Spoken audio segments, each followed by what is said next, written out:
ಪ್ರೀತಿಸಿದ. Hallelujah, hallelujah. ನಾವು ಇವತ್ತು ದೇವರ ವಾಕ್ಯದ ಮೂಲಕ ಕಲೀಲಿಕ್ಕಿರುವ ಸಂಗತಿ ಏನಂದರೆ ಆತ್ಮಗಳನ್ನು ಗೆಲ್ಲುವ ಮೆಟ್ಟಿಲು. ಹಲ್ಲೆಲೂಯ. ನಾವು ಈ ಲೋಕದಲ್ಲಿ ಯಾವುದೇ ಕಾರ್ಯಗಳನ್ನು ಯಾವುದೇ ಒಂದು ಕಾರ್ಯಗಳನ್ನು ಮಾಡಬೇಕಾದ್ರೆ ನಮ್ಮ ಜೀವಿತದಲ್ಲಿ ಒಂದು ಇಳುವಿಕೆ ಇದೆ, ಒಂದು ಏರುವಿಕೆ ಇದೆ. ಹಲ್ಲೆಲೂಯ. ಇಳಿವಿಕೆಯೂ ನಮ್ಮ ಜೀವಿತದಲ್ಲಿ ಬೇಕು, ಏರುವಿಕೆಯೂ ನಮ್ಮ ಜೀವಿತದಲ್ಲಿ ಬೇಕು. ಇಳಿಲಿಕ್ಕೆ ಏನು ಬೇಕು? ಮೆಟ್ಟಿಲು ಬೇಕು. ಹತ್ತಲಿಕ್ಕೆ ಮೆಟ್ಟಿಲು. ಹಲ್ಲೆಲೂಯ. ಇದೆರಡು ನಮ್ಮ ಜೀವಿತದಲ್ಲಿ ಗೆಲ್ಲುವಂಥ ಒಂದು ಕಾರ್ಯ. ಹಲ್ಲೆಲೂಯ. ಹೀಗೆ ನಮಗೆ ಏನಾದರೂ ಬೇಕಂದುವಾಗ ನಾವು ಮೇಲೆ ಏರಲಿಕ್ಕೆ ಮೆಟ್ಟಿಲು ಬೇಕು. ಅದೇ ರೀತಿ ಈ ಲೋಕದಲ್ಲಿ ಆತ್ಮಗಳನ್ನು ಗೆಲ್ಲಲಿಕ್ಕೆ ನಮಗೆ ಮೆಟ್ಟಿಲು ಬೇಕು. ಇವತ್ತು ಆ ಮೆಟ್ಟಿಲ ಕುರಿತು 5 ಸಂಗತಿಗಳನ್ನು ಕರ್ತನಲ್ಲಿ ನಾನು ಮಾತನಾಡಲಿಕ್ಕೆ ಬಯಸುತ್ತೇನೆ. ಹಲ್ಲೆಲೂಯ. ಮೊದಲನೇದಾಗಿ ಯೋಹಾನ 3:16 ವಾಕ್ಯವನ್ನು ನಾವು ನೋಡೋಣ. ದೇವರು ಲೋಕದ ಮೇಲೆ ಎಷ್ಟೋ ಪ್ರೀತಿಯನ್ನಿಟ್ಟು ತನ್ನ ಒಬ್ಬನೇ ಮಗನನ್ನು ಕೊಟ್ಟನು, ಆತನನ್ನು ನಂಬುವ ಒಬ್ಬನಾದರೂ ನಾಶವಾಗದೆ ಎಲ್ಲರೂ ನಿತ್ಯ ಜೀವ ಪಡೆಯಬೇಕೆಂದು ಆತನನ್ನು ಕೊಟ್ಟನು. ಹಲ್ಲೆಲೂಯ.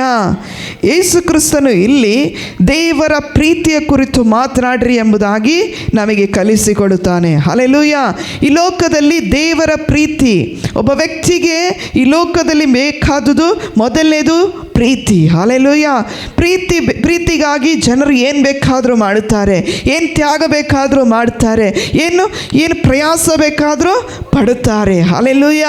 ಜನರ ಪ್ರೀತಿ ನಾನು ಗಳಿಸ್ಕೋಬೇಕು, ಕುಟುಂಬದ ಪ್ರೀತಿ ನಾನು ಗಳಿಸ್ಕೋಬೇಕು, ನನ್ನ ಪರಿಸ್ಥಿತಿಯ ಏನೇ ಪರಿಸ್ಥಿತಿ ಇದ್ದರೂ ಆ ಪ್ರೀತಿಯಲ್ಲಿ ಹೋಗಲಿಕ್ಕೆ ನಾನು ಇಷ್ಟಪಡುತ್ತೀನಿ. ಹಲ್ಲೆಲೂಯ. ದೇವರ ಕುರಿತು, ದೇವರ ಪ್ರೀತಿಯ ಕುರಿತು ಮಾತನಾಡ್ರಿ ಅಂದರೆ ನಾವು ಅನೇಕ ಸಾರಿ ನಮ್ಮ ಅಕ್ಕಪಕ್ಕದವರು ನೋಡುವಾಗ ಶತ್ರುಗಳಾಗೆ ನೋಡುತ್ತೀವಿ. ಹಲ್ಲೆಲೂಯ. ಮೊದಲನೇದಾಗಿ ಅಕ್ಕಪಕ್ಕದವರು ಮುಂಜಾನೆ ಎದ್ದ ತಕ್ಷಣ ನಾವು ಅವರನ್ನು ನೋಡಿದ ತಕ್ಷಣ ಅಯ್ಯಯ್ಯೋ ಇವತ್ತು ಎಲ್ಲ ಶಕುನ ಹೋಯ್ತು ಅಂತ ಹೇಳಬಾರ್ದು. ಹಲ್ಲೆಲೂಯ. ನಾವು ದೇವರ ಮಕ್ಕಳು. ಅವ್ರು ನೋಡಿದಾಗ ಏನು ಹೇಳಬೇಕು? Good morning. ಹಲ್ಲೆಲೂಯ. ಅವರಿಗೊಂದು ವಿಶ್ ಮಾಡಬೇಕು. ಫಾರಿನ್ ಕಂಟ್ರಿಗಳಲ್ಲಿ ಆಗಲಿ, ಫಾರಿನಲ್ಲಿ ಇರುವಂಥ ವ್ಯಕ್ತಿಗಳಾಗಲಿ, ಮೊದಲನೇದಾಗಿ ಅವ್ರು ನೋಡಿದ ತಕ್ಷಣ ಏನು ಮಾಡ್ತಾರೆ? Good morning, praise the lord. Hallelujah. ಈ ರೀತಿ ಒಬ್ಬರನ್ನೊಬ್ಬರು ವಂದಿಸ್ತಾರೆ. ಮೊದಲು ದೇವರಿಗೆ ಘನತೆ ಸಲ್ಲಿಸಬೇಕು. ಚೆನ್ನಾಗಿದ್ದೀರಾ? ಚೆನ್ನಾಗಿ ನಿದ್ದೆ ಬಂತ? ಆರೋಗ್ಯವಾಗಿದ್ದೀರಾ? ಈ ರೀತಿ ಕೇಳಿ ದೇವರ ಪ್ರೀತಿಯ ಕುರಿತು ಮಾತನಾಡಬೇಕು. ಹಲ್ಲೆಲೂಯ. ಅವರಿಗೆ ಅಯ್ಯೋ ನನ್ನ ಮನೆಯಲ್ಲಿ ಅವಾಗ ನನ್ನ ಗಂಡ ಹಿಂಗಿದ್ದಾನೆ, ನನ್ನ ಮಕ್ಕಳು ಹಿಂಗಿದ್ದಾರೆ, ಪಕ್ಕದವರಿಗೆಲ್ಲ ಹೇಳ್ಬಾರ್ದು. ಹೇಳಿ ನಾಚಿಕೆ ಪಡಿಸುವ ರೀತಿಯಲ್ಲಿ ನಮ್ಮ ಜೀವಿತ ಇರಬಾರ್ದು. ಹಲ್ಲೆಲೂಯ. ಯಾಕಂದರೆ ನಾಳೆನೂ ಅವರ ಮುಖನೇ ನೋಡ್ತೀವಿ, ಹೌದಲ್ವಾ? ನೀವು ಒಂದು ವರ್ಷದಲ್ಲಿ ಅವರು ಅಲ್ಲಿ ಸ್ಥಳ ಖಾಲಿ ಮಾಡಿ ಹೋಗ್ತೀರಾ? 10 ವರ್ಷ ಆದರೂ 20 ವರ್ಷ ಆದರೂ ನೀವು ಅದೇ ಸ್ಥಳದಲ್ಲಿ ಇರ್ತೀರಿ. ಇರುವಾಗ ನೀವೇನು ಮಾಡ್ತೀರಿ? ಬಾಡಿಗೆ ಮನೆ ಇರಿದ್ರೂ ಸಮಸ್ಯೆ ಇಲ್ಲ, ಆದರೂ 1 ವರ್ಷ ಅವ್ರ ಮುಖನೇ ನೋಡಬೇಕಲ್ಲ. ಅವ್ರ ಮನಸ್ಸಲ್ಲಿ ಇರ್ತದೆ, ನಾವು ಹೊರಗಡೆ ಬಂದ ತಕ್ಷಣ ಅವ್ರ ಗಂಡ ಹಿಂಗೆ, ಅವರ ಹೆಂಡತಿ ಹಿಂಗೆ ಅಂಥೇಳಿ ಏನಿರ್ತದೆ ಅವ್ರ ಮನಸ್ಸಲ್ಲಿ ಬಂದುಬಿಡ್ತದೆ. ಅದಕ್ಕಿಂತ ನೀವು ದೇವರ ಪ್ರೀತಿಯ ಕುರಿತು ಅವರಿಗೆ ಹೇಳಬೇಕು. ಹೌದು, ನನ್ನ ದೇವರು ನನ್ನನ್ನು ಪ್ರೀತಿಸ್ತಾನೆ. ಏನೇ ಪರಿಸ್ಥಿತಿ ಬಂದರೂ, ಕಷ್ಟ ಬಂದರೂ, ದುಃಖ ಬಂದರೂ ನಾನು ಮತ್ತು ನನ್ನ ದೇವರು ನನಗೆ ಕೊಟ್ಟ ಸಮಾಧಾನದಲ್ಲಿದ್ದೀನಿ. ಹಲ್ಲೆಲೂಯ. ಆ ಸಮಾಧಾನದಲ್ಲಿ ನಾನಿರೋದ್ರಿಂದ ನೀವು ಆ ಸಮಾಧಾನವನ್ನು ಹೊಂದಿಕೊಳ್ಳ್ರಿ. ಆಗ ಅವರ ಪರಿಸ್ಥಿತಿ, ಅವ್ರು ಹೇಳ್ತಾರೆ ನನ್ನ ಪರಿಸ್ಥಿತಿ, ನನ್ನ ಮನೇಲಿ ಈ ಕಷ್ಟ ಇದೆ. ಹೌದಾ, ನಾವು ಪ್ರಾರ್ಥನೆ ಮಾಡೋಣ. ಒಂದು ವೇಳೆ ನೀವು ಮನೆಯಲ್ಲಿ ಇರುವವರಾಗಿದ್ದರೆ ಅವರನ್ನು ಕರೆದುಬಿಟ್ಟು ಮನೆಯಲ್ಲಿ ಕುಳಿತುಕೊಂಡು ಸತ್ಯವೇದವನ್ನು ಎಲ್ಲ ಕೆಲಸ ಮುಗಿಸ್ಕೊಂಡು ಸತ್ಯವೇದವನ್ನು ಓದ್ರಿ, ಒಬ್ಬರಿಗೊಬ್ಬರು ಪ್ರಾರ್ಥನೆ ಮಾಡಿರಿ, ಅವರ ಆತ್ಮವನ್ನು ಗೆದ್ದುಕೊಳ್ಳ್ರಿ. ಹಲ್ಲೆಲೂಯ. ಹೀಗೆ ಒಬ್ಬ ವ್ಯಕ್ತಿಯನ್ನು ಗೆದ್ದುಕೊಳ್ಳಿಕ್ಕಾಗೋದು. ಹಲ್ಲೆಲೂಯ. ಅದಕ್ಕಂತೇಳಿ ನಾನು ಹೇಳ್ತೀನಿ, ಇನ್ನೊಂದು ಕಾರ್ಯ ಕೂಡ ಹೇಳ್ತೀನಿ. ಅವರ ಗಂಡ ಇಲ್ಲ, ಅವರ ಮನೆಯಲ್ಲಿ ಗಂಡ ಇಲ್ಲ, ಕೆಲಸಕ್ಕೆ ಹೋಗಿದ್ದಾರೆ. ಲೇಡೀಸ್ ಇರುವಾಗಲೇ ಹೋಗ್ರಿ, ಹಗಲತ್ತಾದರೂ ರಾತ್ರಿ ಹೊತ್ತಾದರೂ. ಮನೆ ಕುಟುಂಬಕ್ಕೆ ಸಮಸ್ಯೆ ಬರುವಾಗೆ ನಡ್ಕೋಬಾರ್ದು. ಒಂದು ವೇಳೆ ಅವರ ಮನೆಯಲ್ಲಿ ಗಂಡ ಕೆಲಸಕ್ಕೆ ಹೋಗಿದ್ದಾರೆ, ಅವರ ಹೆಂಡತಿ ಇದ್ದಾರೆ, ಆವಾಗ ಯಾರು ಹೋಗಬೇಕು? ಮಾನಸ ಹೋಗ್ಬೇಕಾ, ಭೀಮ ಹೋಗ್ಬೇಕಾ? ಉದಾಹರಣೆ, ಯಾರು ಹೋಗಬೇಕು? ಮಾನಸ. ಹಲ್ಲೆಲೂಯ. ಆ ಮನೆಗೆ ಯಾರು ಹೋಗ್ಬೇಕು? ಪ್ರೇಯರ್ ಮಾಡಬೇಕು. ಮಾನಸ ಹೋಗಿ ಪ್ರೇಯರ್ ಮಾಡಬೇಕು. ಇಲ್ಲದಿದ್ದರೆ ಇಬ್ಬರು ಸೇರಿ ಹೋಗಿ ಪ್ರಾರ್ಥನೆ ಮಾಡಿರಿ. ಹಲ್ಲೆಲೂಯ. ಇದೇ ರೀತಿಯಲ್ಲಿ ಆಪೋಸಿಟು ನಾನು ಹೇಳ್ತೀನಿ. ಒಬ್ಬ ಮನುಷ್ಯನು ಪಕ್ಕದಲ್ಲಿ ಗಂಡಸಿದ್ದಾರೆ, ಅವರು ಅಕ್ಕಪಕ್ಕದಲ್ಲಿ ಆರಾಮ ಇದ್ದಾರೆ, ಭಾಳ ಸುಂದರವಾಗಿ ನಮ್ಮ ಹತ್ರ ಚೆನ್ನಾಗಿ ಮಾತನಾಡುತ್ತಾರೆ. ಅವರಿಗೇನೋ ಕಷ್ಟ ಇದೆ, ನಾವು ಹೋಗಿ ಪ್ರಾರ್ಥನೆ ಮಾಡಬೇಕು. ನಾವೇನು ಹೇಳಬೇಕು? ನನ್ನ ಮನೆಯಲ್ಲಿ ಯಜಮಾನ ಇಲ್ಲ, ಅವ್ರು ಬಂದ ಮೇಲೆ ಸಂಜೆ ನಾವು ಒಟ್ಟಿಗೆ ಬಂದು ಪ್ರಾರ್ಥನೆ ಮಾಡುತ್ತೀವಿ. ಹಲ್ಲೆಲೂಯ. ಈ ರೀತಿ ಅನುಗುಣವಾಗಿ ನಾವು ಹೋಗ್ತಾ ಇದ್ದರೆ ಕುಟುಂಬವು ಕಟ್ಟಲ್ಪಡುತ್ತದೆ. ಅದೇ ರೀತಿಯಲ್ಲಿ ಸಭೆಯು ಕಟ್ಟಲ್ಪಡುತ್ತದೆ. ಸಭೆಗೆ ಅಸ್ತಿವಾರವು ಯೇಸುವು ಆಗಿದ್ದಾನೆ. ಹಲ್ಲೆಲೂಯ. ಮೊದಲನೇದಾಗಿ ದೇವರ ಪ್ರೀತಿಯ ಕುರಿತು ಮಾತನಾಡ್ರಿ. ಗುದ್ದಾಡಬೇಕು. ದೇವರ ಪ್ರೀತಿಯ ಕುರಿತು ಮಾತಾಡ್ರಿ. ಹಲ್ಲೆಲೂಯ. ದೇವರು ನಿನಗೆ ಏನು ಉಪಕಾರ ಮಾಡಿದ್ದಾನೆ, ದೇವರು ನಿನ್ನ ಜೀವಿತದಲ್ಲಿ ಯಾವ ಪರಿಸ್ಥಿತಿಯನ್ನು ಹೋಗಲಾಡಿಸಿದ್ದಾನೆ. ಅನೇಕ ಸಾರಿ ನಾವು ಕೆಲಸಕ್ಕೆ ಹೋದಾಗ, ನಮ್ಮ ಕೆಲಸದಲ್ಲಿ ಮಧ್ಯಾಹ್ನ ಊಟಕ್ಕೆ ಕೂತ್ಕೊಳ್ಳುವಾಗ ನನ್ನ ಒಂದು ಅನುಭವದ ಪ್ರಕಾರ ಹೇಳ್ತೀನಿ. ಭಾಳಷ್ಟು ಜನ ಒಂದು ಹಾಲಲ್ಲಿ ಕೂತ್ಕೊಳ್ತಾರೆ, ಫ್ರೆಂಡ್ಸ್ ಆಗಿ ಕೂತ್ಕೊಂಡು ಏನು ಮಾತನಾಡ್ತಾರೆ? ನಿನ್ನ ಮನೆದು ಎಲ್ಲ ಹೇಳೋದೆಲ್ಲ ಏನು ಗೊತ್ತಾ? ತೆಗಳುವಿಕೆ ಹೇಳೋದು ಹೊರತು ಹೊಗಳುವಿಕೆ ಯಾರೂ ಹೇಳಲ್ಲ. ಹಲ್ಲೆಲೂಯ. ನನ್ನ ಗಂಡ ನನ್ನ ಚೆನ್ನಾಗಿ ನೋಡ್ತಾರೆ, ನಾನು ಕೆಲವರು ಕೇಳಿದ್ದಾರೆ, ನಾನು ಮತ್ತು ಪಾಸ್ಟ್ರು ಮಧ್ಯಾಹ್ನ ಊಟದ ಸಮಯ ಆದರೆ 1 ಗಂಟೆ ಆದರೆ ನಾನು ಪಾಸ್ಟ್ರಿಗೆ ಕರೆ ಮಾಡ್ತೀನಿ. ಪಾಸ್ಟ್ರ್ ಊಟ ಮಾಡಿದ್ರಾ? ಎಲ್ಲಿದ್ದೀರಿ? ಏನು ಮಾಡ್ತಾಯಿದ್ದೀರಿ? ಅವರು ಒಂದು ವೇಳೆ ಸಮಯ ಇದ್ರೆ, ನಾನೇನಾದ್ರು ಕರೆ ಮಾಡೋದಿದ್ರೆ ಅವರು ನನಗೆ ಕರೆ ಮಾಡ್ತಾರೆ. ಊಟ ಮಾಡಿದೀಯಾ? ಏನು ಮಾಡ್ತಿದ್ದೀ? ಓಕೆ ಅಲ್ಲ, ನೀನು ಆರೋಗ್ಯವಾಗಿದೆಯಾ ಅಂಥೇಳಿ, ಪರಿಸ್ಥಿತಿ ಎಲ್ಲ ಚೆನ್ನಾಗಿದೆಯಾ ಅಂಥೇಳಿ ಅವರು ನನಗೆ ವಿಚಾರಣೆ ಮಾಡುತ್ತಾರೆ. ಈ ರೀತಿ ವಿಚಾರಣೆ ಮಾಡುವಾಗ ಒಂದು ಸಾರಿ ಒಬ್ಬರು ಹೇಳಿದರು, ಏನು ನಿನಗೆ ಬೇರೆ ಕೆಲಸವೇ ಇಲ್ವಾ? ಮನೆಯಿಂದ ತಾನೇ ಬಂದಿದ್ದಿ, ಈಗ ತಿರುಗಿ ಅಲ್ಲಿಗೆ ಕಾಲ್ ಮಾಡ್ತಿದ್ದಿ? ನೋಡ್ರಿ, ವಿಚಾರಿಸುವುದರಲ್ಲಿ ಹೊಟ್ಟೆ ಕಿಚ್ಚು ಇರ್ತದೆ. ನಾವು ನಮ್ಮ ಕುಟುಂಬವನ್ನು ಪರಾಂಬರಿಸುವುದರಲ್ಲಿ, ಪೋಷಿಸುವುದರಲ್ಲಿ, ನಾವು ಕೇರ್ ಮಾಡೋದರಲ್ಲಿ ಹೊಟ್ಟೆ ಕಿಚ್ಚಿರುತ್ತದೆ. ಹಲ್ಲೆಲೂಯ. ಇದೇ ರೀತಿಯಲ್ಲಿ ಈ ರೀತಿ ಹೊಟ್ಟೆ ಕಿಚ್ಚು ಬರಬಾರ್ದಂದರೆ ದೇವರ ಪ್ರೀತಿ ಎಂಬ ಮೆಟ್ಟಲನ್ನು ಹತ್ತಬೇಕು. ಹಲ್ಲೆಲೂಯ. ಯಾಕಂದರೆ ನಾವು ದೇವರ ಪ್ರೀತಿಯನ್ನು ಹೇಗೆ ಜನರಿಗೆ ತೋರಿಸ್ತೀವೋ, ಹೇಗೆ ನಾವು ಅನುಭವಿಸ್ತೀವೋ, ಅದೇ ರೀತಿಯಲ್ಲಿ ನಮ್ಮ ಜೀವಿತವು, ನಮ್ಮ ಕುಟುಂಬವು ಆ ಪ್ರೀತಿಯಲ್ಲಿ ಕಟ್ಟಲ್ಪಡುತ್ತದೆ. ಹಲ್ಲೆಲೂಯ. ಎರಡನೇದಾಗಿ ರೋಮ 3:23, ಎರಡನೇ ಮೆಟ್ಟಿಲು. ರೋಮ 3:23.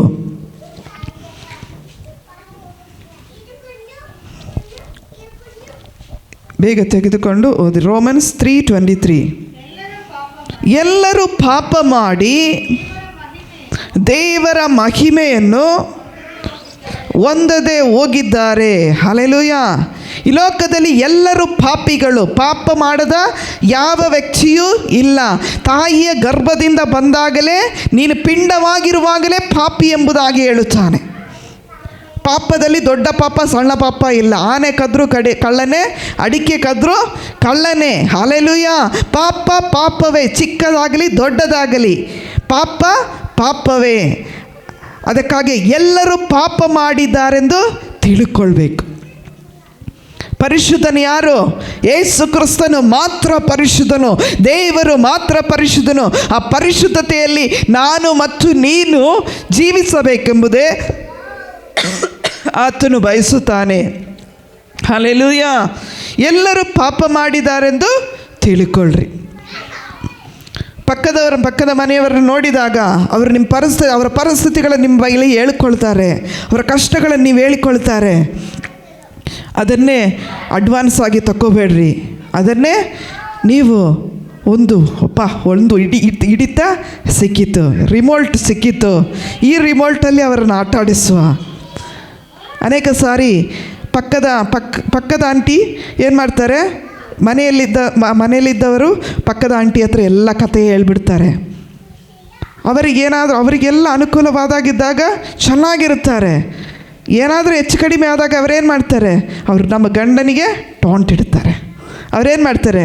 ಗಂಡನಿಗೆ ಟಾಂಟ್ ಇಡುವಾಗ ಗಂಡ ಹೆಂಡತಿಯಲ್ಲಿ ಜಗಳ ಹುಟ್ಟಿಸ್ತಾರೆ. ಹೌದಾ ಅಲ್ವಾ? ಈ ರೀತಿ ಲೋಕದಲ್ಲಿ ನಡೆಯುತ್ತದೆ. ಅದಕ್ಕಾಗಿ ಒಬ್ಬರ ಪಾಪವನ್ನು ಒಬ್ಬರು ಅರಿಕೆ ಮಾಡಿ ಬಿಟ್ಟು ಬಿಡ್ರಿ. ಹಲ್ಲೆಲೂಯಾ.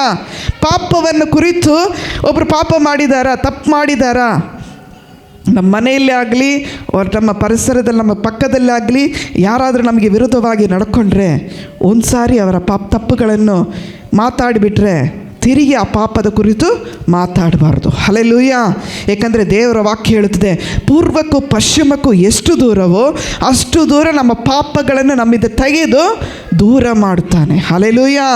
ಏಕೆಂದರೆ ದೋಷಗಳನ್ನು ಮುಚ್ಚಿಕೊಳ್ಳುವವನಿಗೆ ಶುಭವಾಗದು, ಅವುಗಳನ್ನು ಒಪ್ಪಿಕೊಂಡು ಬಿಟ್ಟು ಬಿಡುವವನಿಗೆ ಕರುಣೆ ದೊರೆಯುತ್ತದೆ. ಹಲ್ಲೆಲೂಯಾ.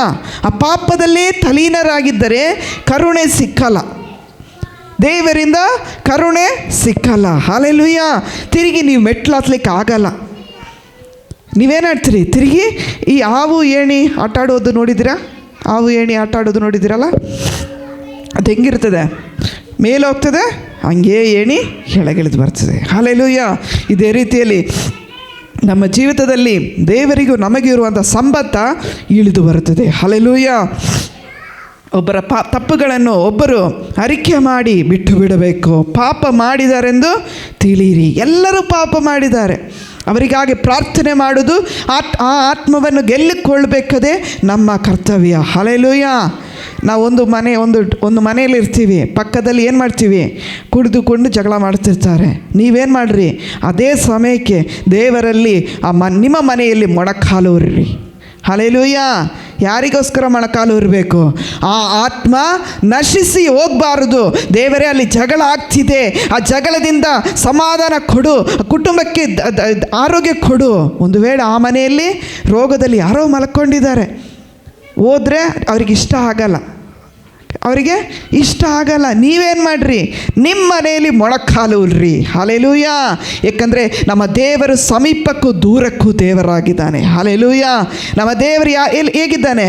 ಸಮೀಪಕ್ಕೂ ದೂರಕ್ಕೂ ದೇವರಾಗಿದ್ದಾನೆ. ಹಲ್ಲೆಲೂಯಾ. ಆ ರೀತಿ ನಮ್ಮ ಪ್ರಾರ್ಥನೆಯನ್ನು ದೇವರು ಕೇಳುವನಾಗಿದ್ದಾನೆ. ಹಲ್ಲೆಲೂಯಾ. 3ನೇ ಮೆಟ್ಟಿಲಿಗೆ ಬರೋಣ. ಎಫೆಸ 2:9. ಎಫೆಸಿಯನ್ಸ್ 2:9. ಎಫೆಸಿಯನ್ ಚಾಪ್ಟರ್ 2:9. ದಯಮಾಡಿ ಓದ್ರಿ ಬೇಗನೆ. ಅದು ಪುಣ್ಯ ಕ್ರಿಯೆಗಳಿಂದ ಉಂಟಾದದಲ್ಲ, ಆದ್ದರಿಂದ ಹೊಗಳಿಕೊಳ್ಳುವುದಕ್ಕೆ ಯಾರಿಗೂ ಆಸ್ಪದವಿಲ್ಲ. ಹಲ್ಲೆಲೂಯಾ. ನಾವು ಮಾಡುವಂಥ ಒಳ್ಳೆ ಕಾರ್ಯಗಳಿಂದ ಬಂದ ರಕ್ಷಣೆ ಅಲ್ಲ. ಹಲ್ಲೆಲೂಯಾ. ಒಂದು ಆತ್ಮವನ್ನು ಗೆದ್ದುಕೊಳ್ಳೋದು, ನಾವು ಅವರಿಗೆ ಎಲ್ಲ ಕೊಟ್ಟು ಅವರನ್ನು ಗೆದ್ದುಕೊಳ್ಳಲಿಕ್ಕಾಗಲ್ಲ. ಆಗ್ತದಾ? ಹಣ ಕೊಟ್ಟು, ನಮ್ಮ ಹತ್ರ ಇರೋ ಬಟ್ಟೆ ಕೊಟ್ಟು, ನಮಗಿರುವಂಥ ಸ್ವಲ್ಪ ಅವರಿಗೆ ಊಟ ಕೊಟ್ಟು ಎಲ್ಲ ಗೆದ್ದುಕೊಳ್ಳಿಕ್ಕೆ ಆಗಲ್ಲ. ನಾವೇನು ಗೆದ್ದುಕೊಳ್ತೀವಿ? ಆತ್ಮವನ್ನು ಹೇಗೆ ಗೊಳ್ತೀವಿ? ಪುಣ್ಯ ಕ್ರಿಯೆಗಳಿಂದ ಅಲ್ಲ. ಕ್ರಿಯೆಗಳಿಂದ ರಕ್ಷಣೆ ಇಲ್ಲವೆಂದು ಪ್ರಕಟಿಸಿರಿ. ಕ್ರಿಯೆಗಳಿಂದ ರಕ್ಷಣೆ ಆಗಲ್ಲ. ನೀವು ಒಳ್ಳೆ ನಿಮ್ಮ ವರಮಾನದಲ್ಲಿ ಎಲ್ಲ ವರಮಾನ ತಂದು ಕಾಣಿಕೆ ಬಾಕ್ಸಲ್ಲಿ ಹಾಕಿದರೆ ನಿಮಗೆ ರಕ್ಷಣೆ ಬರಲ್ಲ. ಬರ್ತದಾ? ಇಲ್ಲ. ನಿಮ್ಮ ಬಟ್ಟೆಯಲ್ಲಿ ನಿಮಗೆ ಇರುವುದರಲ್ಲಿ ಒಳ್ಳೆಯದನ್ನು ದೇವರಿಗೆ ಕೊಟ್ಟು, ನಾನು ಇಡೀ ಚರ್ಚನ್ನು ಚೆನ್ನಾಗಿ ಗೂಡಿಸಿ ಒರೆಸಿ, ಇದೆಲ್ಲ ಸಾಧಾರಣವಾಗಿ ದೇವರಿಗೆ ನಾವು ಸಭೆಗೂ ನಮ್ಮ ಸಭೆ ಅಂತೇಳಿ ನಾವು ಮಾಡುವಂಥ ಒಂದು ಕರ್ತವ್ಯ. ಹೌದಾ ಅಲ್ವಾ? ನಮ್ಮ ಕುಟುಂಬ, ನಮ್ಮ ಸಭೆ, ನಾವು ಅಂತೇಳಿ ಕರ್ತವ್ಯ. ಇದರಿಂದ ರಕ್ಷಣೆ ಬರಲ್ಲ, ಇದರಿಂದ ಪರಲೋಕಕ್ಕೆ ಹೋಗ್ಲಿಕ್ಕಾಗಲ್ಲ. ಇದರಿಂದ ನೀನು ಪರಲೋಕಕ್ಕೆ ಹೋಗಲ್ಲ, ನರಕಕ್ಕೆ ಹೋಗ್ತಿ. ಹೇಗಂದರೆ ದೇವರಿಗೂ ನಿನಗಿರುವಂಥ ಅನ್ಯೋನ್ಯತೆ ಹೇಗಿರ್ತದಂದರೆ, ಅನ್ಯೋನ್ಯ ದೂರ ಆಗ್ತಾ ಹೋಗ್ತದೆ. ಮೊದಲ ಅನ್ಯೋನ್ಯ ಹತ್ರ ಬರಬೇಕಾದ್ರೆ ಏನು ಬರ್ತದೆ? ರಕ್ಷಣೆ ಹೊಂದಿಕೊಳ್ಬೇಕು. ಪಾಪದ ಪಾಲಿಗೆ ನಾವೇನು ಮಾಡಬೇಕು? ಪಾಪವನ್ನು ಅರಿಕೆ ಮಾಡಿ ಬಿಟ್ಟ ಮೇಲೆ ಏನು ಮಾಡಬೇಕು? ಯೇಸುವೆ, ನಾನು ನಿನ್ನೆ ನಂಬುತ್ತೀನಿ, ಸ್ವಂತ ರಕ್ಷಕನಾಗಿ ಅಂಗೀಕರಿಸ್ಕೊಳ್ತೀನಿ ಅಂತೇಳಿ ನೀರಿನಲ್ಲಿ ದೀಕ್ಷಾ ಸ್ನಾನ ಮಾಡಿಸ್ಕೊಳ್ಬೇಕು. ಹಲ್ಲೆಲೂಯಾ. ಆದರೆ ಮಾತ್ರವೇ ಆ ಆತ್ಮವನ್ನು ಗೆದ್ದುಕೊಳ್ಳಿಕ್ಕಾಗೋದು. ಅಲ್ಲದೆ ನೀವು ಸಭೆಯೊಂದಿಗೆ ಐಕ್ಯವಾಗಿದ್ದರು, ಅನ್ಯೋನ್ಯವಾಗಿದ್ದರು, ಸಂತೋಷ. ಆದರೆ ನೀವು ಪರಲೋಕಕ್ಕೆ ಹೋಗ್ಲಿಕ್ಕಾಗಲ್ಲ. ಹಲ್ಲೆಲೂಯಾ. ಈ ಸೀಟಲ್ಲೇ ನೀವು ಇರ್ತೀರಿ. ಪ್ರಮೋಷನ್ ಬೇಕಾದರೆ, ಇನ್ನೊಂದು ಮೆಟ್ಟಿಲು ಹತ್ತಬೇಕಾದ್ರೆ ನೀವೇನು ಮಾಡಬೇಕು? ಯೇಸು ಕ್ರಿಸ್ತನನ್ನು ಸ್ವಂತ ರಕ್ಷಕನಾಗಿ ಅಂಗೀಕರಿಸಿಕೊಂಡ ಮೇಲೆ, ಯೇಸು ಕ್ರಿಸ್ತನಿಗಾಗಿ ಜೀವಿಸಿದ ಮೇಲೆ, ನಿಮ್ಮ ಎಲ್ಲ ಪಾಪದ ಕಾರ್ಯಗಳನ್ನು ಬಿಟ್ಟ ಮೇಲೆ, ನಿಮ್ಮ ಆತ್ಮಗಳಿಗಾಗಿ ಪ್ರಾರ್ಥನೆ ಮಾಡಿದ ಮೇಲೆ, ಆ ಜನರನ್ನು ಯೇಸು ಕ್ರಿಸ್ತನ ಬಳಿಗೆ ಕರ್ಕೊಂಬಂದು ಸೇವಕರಿಗೆ ಒಪ್ಪಿಸಿ, ಸೇವಕರೇ, ನಾನು ಇವರಿಗಾಗಿ ಪ್ರಾರ್ಥನೆ ಮಾಡಿದ್ದೀನಿ, ಇವರಿಗಾಗಿ ನಾನು ಎಲ್ಲ ಕಾರ್ಯಗಳನ್ನು ಮಾಡಿದ್ದೀನಿ, ಅವರೆಲ್ಲ ಪರಿಸ್ಥಿತಿ ಬದಲಾವಣೆ ಆಯಿತು, ಅವರು ಇವತ್ತು ಚೆನ್ನಾಗಿದ್ದಾರೆ. ಆದರೆ ಅವರಿಗೆ ಪೂರ್ಣವಾಗಿ ಯೇಸು ಕ್ರಿಸ್ತನಲ್ಲಿ ರಕ್ಷಣೆ ಹೊಂದಬೇಕು ಅಂಥೇಳಿ ಯಾರು ಮಾಡಬೇಕು? ನಾನು ಮತ್ತು ನೀವು ಅವರನ್ನು ಮಾರ್ಗದರ್ಶನ ನೀಡಬೇಕು. ಹಲ್ಲೆಲೂಯಾ. ಅದಕ್ಕಾಗಿ ಕ್ರಿಯೆಗಳಿಂದ ರಕ್ಷಣೆ ಇಲ್ಲವೆಂದು ಪ್ರಕಟಿಸಿರಿ. ನಾವು ಮಾಡುವಂಥ ಒಳ್ಳೆ ಕ್ರಿಯೆ, ದಾನ ಮಾಡ್ಬೋದು, ಇದರಿಂದ ರಕ್ಷಣೆ ಬರಲ್ಲ. ಇದರಿಂದ ನಾವು ಐಕ್ಯವಾಗಿರ್ಬೋದು, ಪ್ರೀತಿಯಲ್ಲಿ ಇರ್ಬೋದು, ಸಂತೋಷ.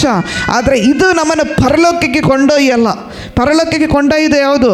ನೀರಿನಲ್ಲಿ ಮುಳುಗಿ ಯೇಸು ಕ್ರಿಸ್ತನ, ಯೇಸುವೆ ನನ್ನ ಪಾಪಿ, ನನ್ನ ಪಾಪವನ್ನು ಅರಿಕೆ ಮಾಡಿ ಬಿಟ್ಟು ಬಿಡ್ತೀನಿ, ದೇವರಿಗಾಗಿ ನಾನು ಜೀವಿಸ್ತೀನಿ, ಸತ್ತರೂ ಬದುಕಿದ್ರು ದೇವರಿಗಾಗಿ ಜೀವಿಸ್ತೀನೆಂಬ ಒಂದು ದೃಢ ನಿರ್ಧಾರ.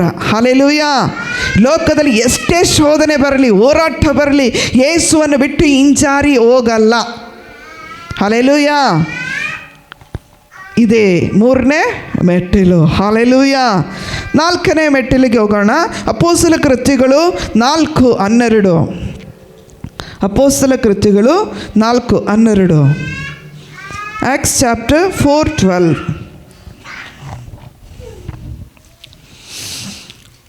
ದಯಮಾಡಿ ಓದ್ರಿ. Acts chapter 4:12. ಬರಬೇಕಾದ ರಕ್ಷಣೆಯು ಇನ್ನು ಯಾರಲ್ಲಿಯೂ ಸಿಕ್ಕುವುದಿಲ್ಲ, ಆ ಹೆಸರಿನಿಂದಲೇ ಹೊರತು ಆಕಾಶದ ಕೆಳಗೆ ಮನುಷ್ಯರ ಒಳಗೆ ಕೊಡಲ್ಪಟ್ಟಿರುವ ಬೇರೆ ಯಾವ ಹೆಸರಿನಿಂದಲೂ ನಮಗೆ ರಕ್ಷಣೆ ಆಗುವುದಿಲ್ಲವೆಂದು ಹೇಳುವೆನು. ಹಲ್ಲೆಲೂಯಾ. ಈ ಲೋಕದಲ್ಲಿ ರಕ್ಷಣೆ, ಅದಕ್ಕಾಗಿ ಹೇಳ್ತೀವಿ ದೀಕ್ಷಾಸ್ನಾನ ತಗೊಳ್ರಿ, ರಕ್ಷಣೆ ಹೊಂದ್ರಿ ಅಂತೇಳಿ. ಯಾಕೆ ಹೇಳ್ತೀವಿ ಅಂದರೆ ಕ್ರಿಸ್ತನಿಂದ ಮಾತ್ರವೇ ರಕ್ಷಣೆ. ಹಲ್ಲೆಲೂಯಾ. ಸಭೆಯಲ್ಲಿ ಐಕ್ಯವಾಗಿದ್ದರೆ ರಕ್ಷಣೆ ಇದೆಯಾ? ನಾವು ನಿಮಗೋಸ್ಕರ ಪ್ರೇಯರ್ ಮಾಡ್ತೀವಿ, ನಿಮ್ಮ ಪರಿಸ್ಥಿತಿ ಹೋಗ್ತದೆ ಬರ್ತದೆ. ಆದರೆ ರಕ್ಷಣೆ ಹೊಂದಿದ ಮೇಲೆ ನೀವು ಇನ್ನೊಬ್ಬರಿಗೆ ಆಗಿ ಪ್ರಾರ್ಥನೆ ಮಾಡಲಿಕ್ಕೆ ನಿಮಗೆ ನಂಬಿಕೆ ಇರ್ತದೆ, ಧೈರ್ಯ ಇರ್ತದೆ, ಚಂಚಲ ಇರಲ್ಲ. ಹಲ್ಲೆಲೂಯಾ. ಅದಕ್ಕಾಗಿ ಹೇಳ್ತಿದೆ, ಕ್ರಿಸ್ತನಿಂದ ಮಾತ್ರ ರಕ್ಷಣೆ ಹೊಂದಿಕೊಳ್ಳ್ರಿ. ಈ ಲೋಕದಲ್ಲಿ ಪೌಲನು ಸಭೆಗೆ ಹೇಳುತ್ತಾನೆ, ಅಪೊಸ್ತಲನಾದ ಪೌಲನು ಸಭೆಗೆ ತಿಳಿಸುವುದೇನೆಂದರೆ ಕ್ರಿಸ್ತನಿಂದ ಮಾತ್ರವೇ ರಕ್ಷಣೆ ಎಂದು ಹೇಳ್ರಿ. ಹಲ್ಲೆಲೂಯಾ. ನಿಮಗೆ ರಕ್ಷಣೆ ಬೇಕಾ? ನಿಮ್ಮ ಜೀವಿತದಲ್ಲಿ ಬದಲಾವಣೆ ಬೇಕಾ? ನೀವೇನು ಮಾಡಬೇಕು? ಯೇಸು ಕ್ರಿಸ್ತನನ್ನು ರಕ್ಷಕನನ್ನು ನಿಮ್ಮ ಜೀವಿತದಲ್ಲಿ ತಂದುಕೊಂಡಾಗ ಮಾತ್ರ ಆ ರಕ್ಷಕನು ನಿಮ್ಮ ಜೀವಿತದಲ್ಲಿ ಕಾರ್ಯ ಮಾಡುತ್ತಾನೆ. ಹಲ್ಲೆಲೂಯಾ. ನಮ್ಮ ಜೀವಿತದಲ್ಲಿ ಅನೇಕ ಕಾರ್ಯಗಳು ನಡಿಬೇಕು, ಪರಿಸ್ಥಿತಿಗಳು ಸರಿಯಾಗಬೇಕು, ನಾವು ಈ ಮೆಟ್ಟಿಲಿಂದ ಇನ್ನೊಂದು ಮೆಟ್ಟಿಲು ಹತ್ತಲಿಕ್ಕೆ ಹೋಗಬೇಕು ಅಂತೇಳಿ ನಾವು ನೆನೆಸ್ತೀವಿ. ಆದರೆ ರಕ್ಷಣೆ ಹೊಂದಿಕೊಳ್ಳಿಕ್ಕೆ ಇವತ್ತು ಬೇಡ. ಹಲ್ಲೆಲೂಯಾ. ಇವತ್ತು ರಕ್ಷಣೆ ಹೊಂದೋದು ಬೇಡ, ನಾಳೆ ಮಾಡೋಣ. ಒಂದು ವೇಳೆ ಈ ರಾತ್ರಿ ವೇಳೆಯಲ್ಲಿ ನಿನ್ನ ಆತ್ಮ ಈ ಲೋಕದಲ್ಲಿಯೇ ಮಣ್ಣು ಪಾಲಾದರೆ ನೀನು ಎಲ್ಲಿಗೆ ಹೋಗ್ತಿ? ನೀನು ಸತ್ತ ಮೇಲೆ ಎಲ್ಲಿಗೆ ಹೋಗ್ತಿ? ನಿರೀಕ್ಷೆ ಇದೆಯಾ ನೀನು ಪರಲೋಕಕ್ಕೆ ಹೋಗ್ತಿ ಅಂತ? ಯಾಕಂದರೆ ದೇವ್ರ ವಾಕ್ಯ ಹೇಳುತ್ತದೆ, ಪುಣ್ಯಕ್ರಿಯೆಗಳಿಂದ ಅಥವಾ ದಾನ ಧರ್ಮದಿಂದ ಯಾವ ವ್ಯಕ್ತಿಯೂ ಪರಲೋಕಕ್ಕೆ ಸೇರಿಲ್ಲ. ದೇವರಿಗೆ ನಂಬಿಕೆಯಾಗಿ ನೀತಿಯಾಗಿ ಪಾಪವಿಲ್ಲದ ಜೀವಿಸಿದ ವ್ಯಕ್ತಿಗಳು ಪರಲೋಕಕ್ಕೆ ಹೋಗಿದೆ. ಹಲ್ಲೆಲೂಯಾ. ಆದ್ದರಿಂದ ನಾನು ಮತ್ತು ನೀನು ಆರಾಧಿಸುವ ದೇವರು ಆತನನ್ನು ಭಯಭಕ್ತಿಯಿಂದ ಸೇವಿಸುವನಾಗಿರಬೇಕು. ಹಲ್ಲೆಲೂಯಾ. ಜೀವ ಸ್ವರೂಪನಾದ ದೇವರು, ಕ್ರಿಸ್ತನಿಂದ ಮಾತ್ರವೇ ರಕ್ಷಣೆ ಉಂಟು. ಜೀವ ಸ್ವರೂಪನಾದ ಆ ದೇವರು ರಕ್ಷಣೆ ಹೊಂದಬೇಕಾದ್ರೆ ರಕ್ಷಣೆ ಸಾಧಾರಣವಾದ ರಕ್ಷಣೆ ಅಲ್ಲ, ಸಾಧಾರಣವಾದ ರಕ್ಷಣೆ ಅಲ್ಲ. ಹಣ ಕೊಟ್ಟು ಕೊಂಡುಕೊಳ್ಳಿಕ್ಕೆ ಆಗಲ್ಲ, ನಿಮ್ಮ ತಾಲಂತು ಕೊಟ್ಟು ಕೊಂಡುಕೊಳ್ಳಿಕ್ಕೆ ಆಗಲ್ಲ, ಅಥವಾ ನೀವು ಸೌಂದರ್ಯ ಕೊಟ್ಟು ಈ ರಕ್ಷಣೆಯನ್ನು ಕೊಂಡುಕೊಳ್ಳಿಕ್ಕಾಗಲ್ಲ, ಅಥವಾ ನಿಮ್ಮ ಐಶ್ವರ್ಯವನ್ನು ಕೊಟ್ಟು ಈ ರಕ್ಷಣೆಯನ್ನು ಕೊಂಡುಕೊಳ್ಳಿಕ್ಕೆ ಆಗಲ್ಲ. ಒಂದೇ ಒಂದು ಮಾರ್ಗ, ದೇವರ ವಾಕ್ಯ ಹೇಳುತ್ತದೆ, ನಾನೇ ಮಾರ್ಗವು ಸತ್ಯವೂ ಜೀವವೂ ಆಗಿದ್ದೇನೆ, ನನ್ನನ್ನು ಹೊರತು ತಂದೆಯ ಬಳಿಗೆ ಯಾರು ಬರಲಿಕ್ಕಾಗಲ್ಲ. ದೇವರಿಲ್ಲದ ಜೀವಿತ ಏನು ಗೊತ್ತಾ? ದೇವರಿಲ್ಲದ ಜೀವಿತ ಏನು? ಸತ್ತ ಸಮಾಧಿಗೆ, ಸುಣ್ಣ ಹಚ್ಚಿದ ಸಮಾಧಿಯವರು ಅಂತ ಹೇಳ್ತಾರೆ ನಮ್ಮ ಜೀವಿತದಲ್ಲಿ. ಸಮಾಧಿಗೇನು ಎಲ್ಲ ಚೆನ್ನಾಗಿ ಎಲ್ಲ ಮಾಡ್ತೀವಿ, ಹೂ ಹಾಕ್ತೀವಿ, ಅದರ ಏನು ಸಮಾಧಿಯನ್ನು ಚೆನ್ನಾಗಿ ಕಟ್ತೀವಿ, ಎಲ್ಲ ಬಾರ್ಡ್ರ್ ಮಾಡ್ತೀವಿ, ಎಲ್ಲ ಮಾಡ್ತೀವಿ. ಒಳಗಿರೋ ಮನುಷ್ಯರಿಗೆ ಗೊತ್ತಾ? ಅವ್ರು ನೋಡ್ತಾರಾ? ಅವ್ರ ನಂಬಿಕೆ, ನಾವೇನು ನಂಬ್ತೀವಿ, ಅವ್ರು ನೋಡ್ತಿದ್ದಾರೆ, ಅವರಿಗೆ ನಾವು ಲೋಕ ನೋಡ್ತಿದೆಯಲ್ಲ ಅಂಥೇಳಿ ಅವ್ರು ಚೆನ್ನಾಗಿ ಕಳಿಸಿದ್ದೀವಿ. ಅಲ್ಲ ಪ್ರಿಯರೇ, ನಿನ್ನ ಆತ್ಮವು ನಷ್ಟಪಟ್ಟರೆ ಪರಲೋಕದಲ್ಲಿ ಕೂಡ ಜಾಗ ಇಲ್ಲ. ಹಲ್ಲೆಲೂಯಾ. ಈ ಲೋಕದಲ್ಲೇ ಒಂದು ಸ್ವಂತ ಮನೆ ಇಲ್ಲ, ಆದರೆ ಪರಲೋಕದ ತಂದೆಯಾದ ದೇವರು ಪರಲೋಕದಲ್ಲಿ ನಮಗೆ ಅನೇಕ ಬಿಡಾರಗಳನ್ನು, ಅನೇಕ ಮನೆಗಳನ್ನು ಕಟ್ಟಿದ್ದಾನೆ. ಹಲ್ಲೆಲೂಯಾ. ಆ ಮನೆಯಲ್ಲಿ ಸೇರಿಕೊಳ್ಳಬೇಕಾದ್ರೆ, ಅಲ್ಲಿ ನಾನು ಕರ್ತನನ್ನು ಆರಾಧಿಸಬೇಕಾದ್ರೆ, ಅಲ್ಲಿ ನಾನು ದೇವರಿಗೆ ಸ್ತೋತ್ರ ಸಲ್ಲಿಸಬೇಕಾದ್ರೆ ನಾವೇನು ಮಾಡಬೇಕು? ಇಲ್ಲಿಯೇ ದೇವರನ್ನು ರಕ್ಷಣೆ ಹೊಂದಿಕೊಳ್ಬೇಕು. ಹಲ್ಲೆಲೂಯಾ. ಕಳೆದ ದಿವಸದಲ್ಲಿ ನಾನು ನೋಡಿದೆ, ಒಬ್ಬ ವಯಸ್ಸಾದ ತಾತ, ತುಂಬ ಅದು ಸಾಯುವ ಪರಿಸ್ಥಿತಿಯಲ್ಲಿ ಇರುವಂಥ ಆ ವ್ಯಕ್ತಿ ಮೊದಲನೇದಾಗಿ ಅನೇಕ ಸಾರಿ ದೇವರ ವಾಕ್ಯವನ್ನು ಕೇಳಿದರು, ಅದರ ರಕ್ಷಣೆ ಹೊಂದಿಕೊಂಡಿಲ್ಲ, ದೀಕ್ಷಾಸ್ನಾನ ತಗೊಂಡಿಲ್ಲ.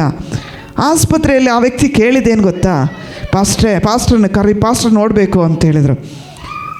ಆ ವ್ಯಕ್ತಿಯನ್ನು ನೀರಲ್ಲಿ ಮುಳುಗಿಸಿದ ತಕ್ಷಣ ಆಕ್ಸಿಜನ್ನಲ್ಲಿ ಇದ್ದಾರೆ. ನೀರಲ್ಲಿ ಮುಳುಗಿಸಿದ ತಕ್ಷಣ ಏನಾಗ್ತದೆ? ಆ ಮನುಷ್ಯ ಸತ್ತು ಹೋಗ್ಬಿಡ್ತಾನೆ. ನಿಜವಾಗಲೂ ಆ ಮನುಷ್ಯ ಏನು ಮಾಡ್ತಾರೆ ಕೇಳ್ತಾನೆಂದರೆ, ನನಗೆ ಬ್ಯಾಪ್ಟಿಸಮ್ ಬೇಕು ಪಾಸ್ಟರ್. ಎಷ್ಟೋ ಸಾರಿ ಸಭೆಯಲ್ಲಿ ಹೇಳಿದರು, ಪಾಸ್ಟರ್ ಹೇಳ್ತಾಯಿದ್ರು, ನೋಡ್ರಿ ಬ್ಯಾಪ್ಟಿಸಮ್ ತಗೊಳ್ರಿ, ರಕ್ಷಣೆ ಒಂದು ಇಷ್ಟು ದೇವರ ವಾಕ್ಯ ಕಲ್ತಿದ್ರಲ್ಲ, ಇಷ್ಟು ದೇವರು ಅನ್ಯೋನ್ಯವಾಗಿದ್ದೀರಲ್ಲ, ಬ್ಯಾಪ್ಟಿಸಮ್ ತಗೊಳ್ರಿ, ಒಂದು ರಕ್ಷಣೆ ಹೊಂದಿಕೊಳ್ಳ್ರಿ. ರಕ್ಷಣೆ ಹೊಂದಿದ ಮೇಲೆ ನಿಮಗೆ ಚೆನ್ನಾಗಾಗ್ತದೆ, ದೇವರು ನಿಮ್ಮ ಪರಿಸ್ಥಿತಿಗಳನ್ನು ಇನ್ನೂ ದೇವರಲ್ಲಿ ನೀವು ಅನೇಕ ಧೈರ್ಯದೊಂದಿಗೆ ಇರ್ತೀರಿ. ಸತ್ರು ಬದುಕಿದ್ರು ಕ್ರಿಸ್ತನಿಗಾಗಿ ಇರುವ ಧೈರ್ಯದಲ್ಲಿ ನೀವಿರ್ತೀರಿ ಅಂತ ಹೇಳ್ತೀವಿ. ಆದರೆ ಆ ವ್ಯಕ್ತಿ ಏನು ಮಾಡ್ತಾನೆ? ಅಲ್ಲಗಳೆಯುತ್ತಾನೆ. ಕೊನೆಯ ಉಸಿರು ಎಳೆಯುವಾಗ ಆತನಿಗೆ ರಕ್ಷಣೆ ಹೊಂದಬೇಕು. ಸೇವಕರ ಹತ್ರ ಕೇಳಿದಾಗ ಸೇವಕರು ಕೊಡದೇ ಇರಲಿಕ್ಕೆ ಆಗ್ತದಾ? ಕೊಡ್ತಾರೆ. ಏನು ಮಾಡಿದರು? ಒಂದು ಚಟ್ಟವನ್ನು ರೆಡಿ ಮಾಡಿದರು. ಹಲ್ಲೆಲೂಯಾ. ಒಂದು ಮಂಚ, ತೂತ ಇರುವಂಥ ಮಂಚ ಇವಾಗ ಸಿಗ್ತದಲ್ಲ ಪ್ಲಾಸ್ಟಿಕ್ದು, ಆ ಮಂಚದಲ್ಲಿ 4 ಕಡೆಯಲ್ಲಿ ಸ್ಲಿಪ್ಪಾಗಿ ಹಗ್ಗ ಕಟ್ಟಿಕೊಂಡು ಆ ವ್ಯಕ್ತಿಯನ್ನು ಇಟ್ಕೊಂಡು ಸೇವಕರು ಕೆಳಗಿಳಿದು ಪ್ರಾರ್ಥನೆ ಮಾಡಿ ಹಂಗೆ ಮುಳುಗಿಸಿ ಹಂಗೆ ಎತ್ತಿದ್ರು. ಹಲ್ಲೆಲೂಯಾ. ಬೇಗ ಒರೆಸಿ ಆ ವ್ಯಕ್ತಿಯನ್ನು ನೀರಿನಲ್ಲಿ ದೀಕ್ಷಾಸ್ನಾನ ಕೊಟ್ಟರು. ಹಲ್ಲೆಲೂಯಾ. ಕೊಟ್ಟು ಕೆಲವೇ ಗಂಟೆಗಳಲ್ಲಿ ಆ ಮನುಷ್ಯ ಸತ್ತು ಹೋದರು. ಹೆಂಗಿರ್ತದೆ? ಅವ್ರ ಕುಟುಂಬಕ್ಕೆ ಎಷ್ಟು ಸಂತೋಷ ಆಗಿರ್ತದೆ. ಇವತ್ತು ನನ್ನನ್ನು ಕೇಳುತ್ತಿರೋ ಪ್ರಿಯರೇ, ನಮ್ಮ ಜೀವಿತದಲ್ಲಿ ಹೀಗೆ ಇವತ್ತು ನಾಳೆ ಅಂಥೇಳಿ ಅಂಥೇಳಿ ಬರತಕ್ಕ ಆಶೀರ್ವಾದವನ್ನು ನಾವು ಕಳ್ಕೊಳ್ಳುವರಾಗಿದ್ದೀವಿ. ನಾಳೆ ಬದಲಾವಣೆ ಆಗೋಣ, ನಾಳೆ ಸರಿಯಾಗೋಣ, ನಾಳೆ ಅಂಥೇಳಿ 10 ವರ್ಷ ಆಯಿತು, 20 ವರ್ಷ ಆಯಿತು, ಇನ್ನೂ ಬದಲಾವಣೆ ಆಗಿಲ್ಲ. ಹಲ್ಲೆಲೂಯಾ. ತಿದ್ದಬೇಕಾದ ಸಮಯದಲ್ಲಿ ತಿದ್ದಿರಿ, ಒಡೆಯಬೇಕಾದ ಸಮಯದಲ್ಲಿ ಒಡೆಯಿರಿ, ಬಿಡಬೇಕಾದ ಸಮಯದಲ್ಲಿ ಬಿಡ್ರಿ. ಹಲ್ಲೆಲೂಯಾ. ರಕ್ಷಣೆ ಹೊಂದಬೇಕಾದ ಸಮಯದಲ್ಲಿ ರಕ್ಷಣೆಯನ್ನು ಹೊಂದಿಕೊಳ್ಳ್ರಿ. ಹಲ್ಲೆಲೂಯಾ.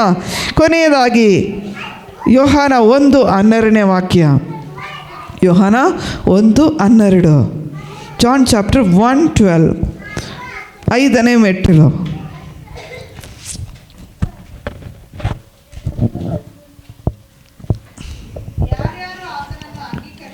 ಯಾರ್ಯಾರು ಆತನನ್ನು ಅಂಗೀಕರಿಸುತ್ತಾರೋ, ಆತನ ಹೆಸರಿನಲ್ಲಿ ನಂಬಿಕೆ ಇಡುತ್ತಾರೋ ಅವರಿಗೆ ದೇವರ ಮಕ್ಕಳಾಗುವ ಅಧಿಕಾರ ಕೊಟ್ಟನು. ಹಲ್ಲೆಲೂಯಾ. ರಕ್ಷಣೆ ಹೊಂದಿದ ಮೇಲೆ ಅಧಿಕಾರ ನಿಮಗೆ. ರಕ್ಷಣೆ ಹೊಂದಿದ ಮೇಲೆ ನೀವು ದೇವರ ಮಕ್ಕಳು. ಇವತ್ತು ನನ್ನ ಸಹೋದರ ಸಹೋದರಿ ಅಂತ ಹೇಳ್ತೀವಿ. ನನ್ನ ಸಭೆಗೆ ಬರೋರು ನನ್ನ ಸಹೋದರ, ನನ್ನ ಸಹೋದರಿ, ನನ್ನ ಕುಟುಂಬ ಅಂತ ಹೇಳ್ತೀವಿ. ರಕ್ಷಣೆ ಆದಮೇಲೆ ಏನು ಹೇಳ್ತೀವಿ?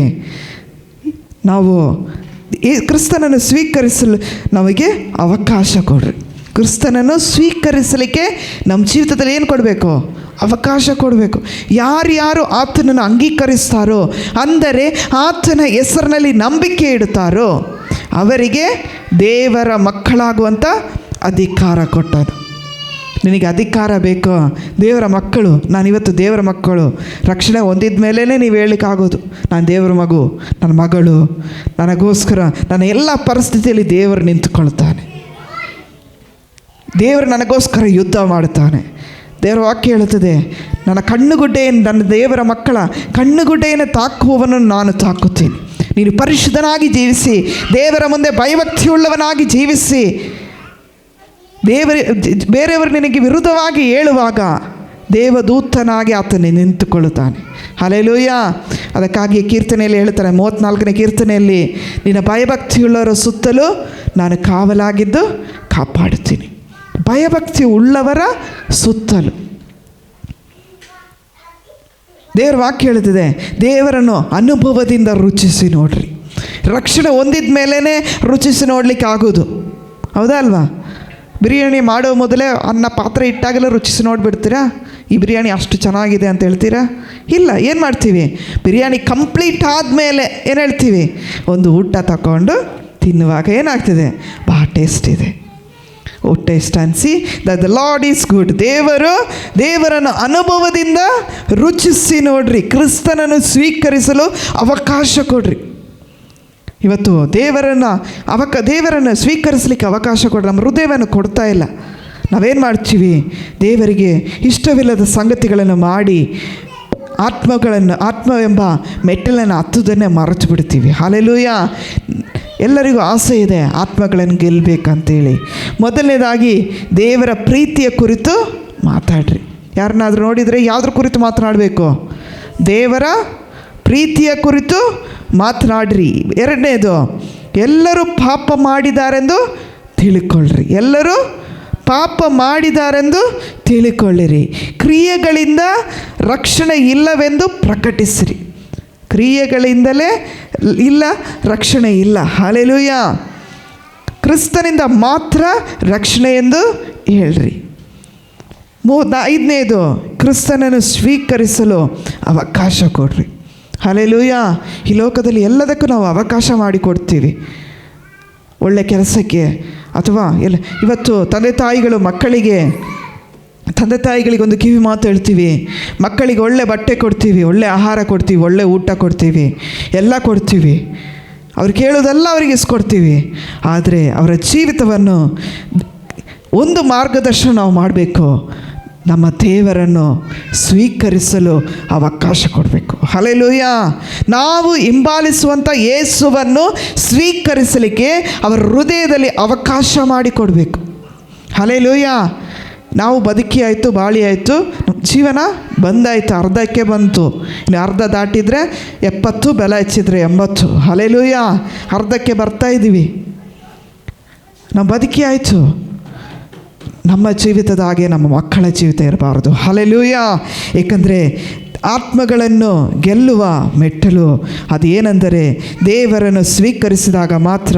ಆದರೆ ಈ ಆತ್ಮಗಳನ್ನು ಗೆಲ್ಲುವ ಈ ಮೆಟ್ಟಲನ್ನು ನಮ್ಮ ಜೀವಿತದಲ್ಲಿ ನಾವು ಅನೇಕ ಸಾರಿ ಇದನ್ನು ಉಪಯೋಗಿಸುವಾಗ, ಈ ಅಧಿಕಾರ ಉಪಯೋಗಿಸುವಾಗ ಮೊದಲನೇದಾಗಿ ನಮಗೆ ಏನು ಸಿಗ್ತದೆ? ಅದರಲ್ಲಿ ಕೆಲವು ಕಾರ್ಯಗಳನ್ನು ನಾನು ಹೇಳ್ತೀವಿ. ಆತ್ಮಿಕ ಅಧಿಕಾರವನ್ನು, ಈ ಅಧಿಕಾರ ನಮಗೆ ಸಿಕ್ಕಾಯಿತು. ಈ ಆತ್ಮಗಳನ್ನು ಗೆಲ್ಲುವುದರ ಮೂಲಕ ನನ್ನ ದೇವರು ನಮಗೆ ಕೆಲವು ರಹಸ್ಯಗಳನ್ನು ಕಲಿಸಿಕೊಡುತ್ತಾನೆ. ಮೊದಲನೇದಾಗಿ ಕೀರ್ತನೆ 2:8, ಆತ್ಮ ಭಾರ ಇರುವಂಥವರು ಈ ಕಾರ್ಯಕ್ಕಾಗಿ ಈ ಗೆಲ್ಲುವ ರಹಸ್ಯವನ್ನು ತಿಳ್ಕೊಳ್ರಿ. ಹಲ್ಲೆಲೂಯಾ.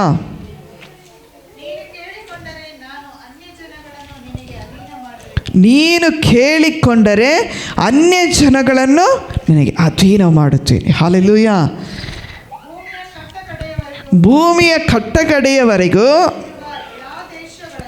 ಎಲ್ಲ ದೇಶಗಳನ್ನು ನಿನಗೆ ಸ್ವಾಸ್ಥ್ಯವಾಗಿ ಕೊಡುತ್ತೇನೆ. ಹಲ್ಲೆಲೂಯ.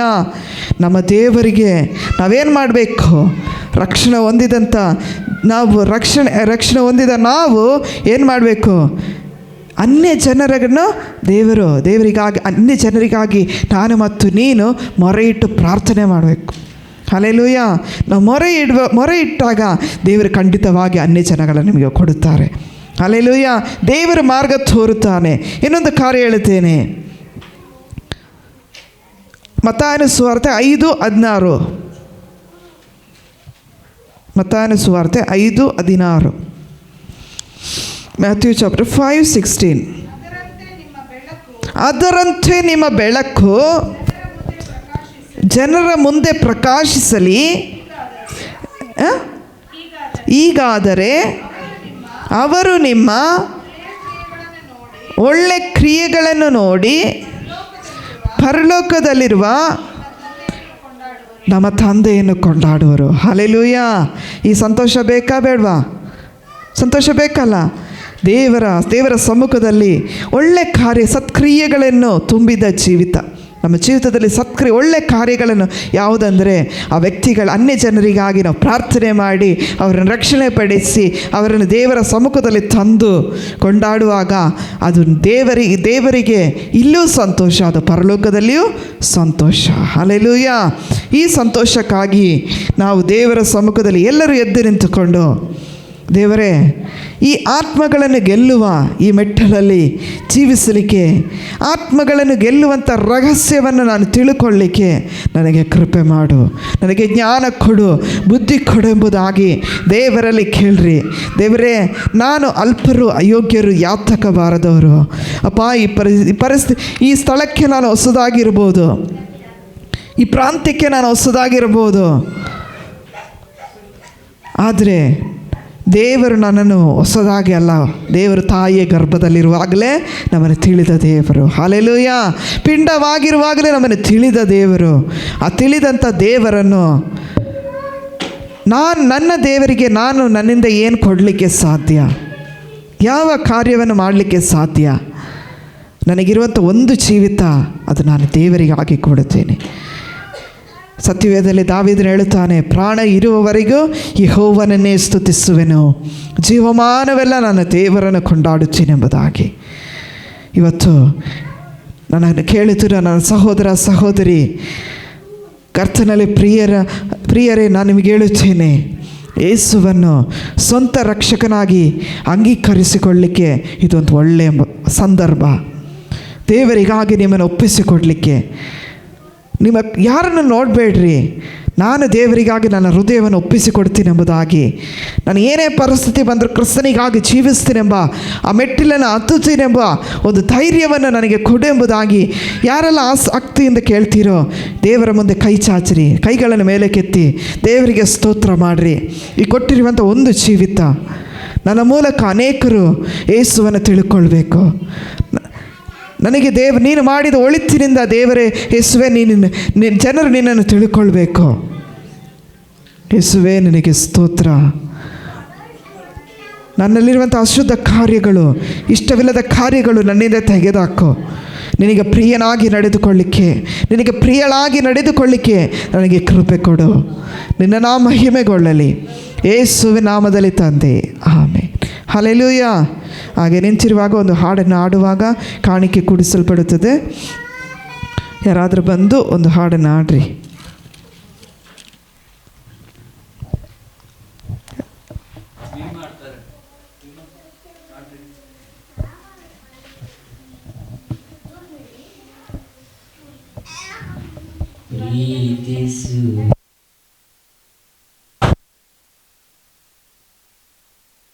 ದಿಬ್ಬೆ ಇನ್ನುದಾ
ഹല്ലേലൂയ.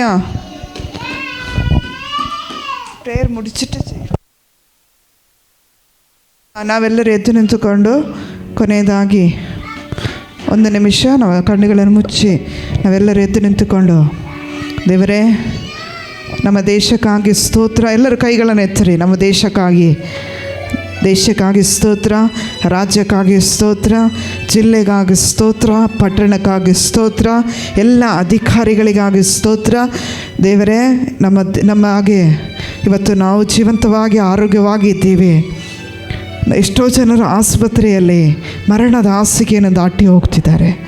ಅವರಿಗೆಲ್ಲರಿಗೂ ಆರೋಗ್ಯದಾಯಕನಾಗಿರು ದೇವರೇ. ಕೆಲಸವಿಲ್ಲದವರಿಗೆ ಈ ವಾರದಲ್ಲಿ ಒಳ್ಳೆ ಕೆಲಸ ಸಿಗಲಿಕ್ಕೆ ಕೃಪೆ ಕೊಡು ದೇವರೇ. ನಿನಗೆ ಸ್ತೋತ್ರ. ಇವತ್ತು ಬರಲಿಕ್ಕಾಗದ ಎಲ್ಲ ಜನರು ಮುಂದಿನ ದಿವಸಗಳಲ್ಲಿ ಬರಲಿಕ್ಕೆ ಕೃಪೆ ಕೊಡು ಸ್ವಾಮಿ. ದೇವರೇ ನಿನಗೆ ಸ್ತೋತ್ರ. ವಿಶೇಷವಾಗಿ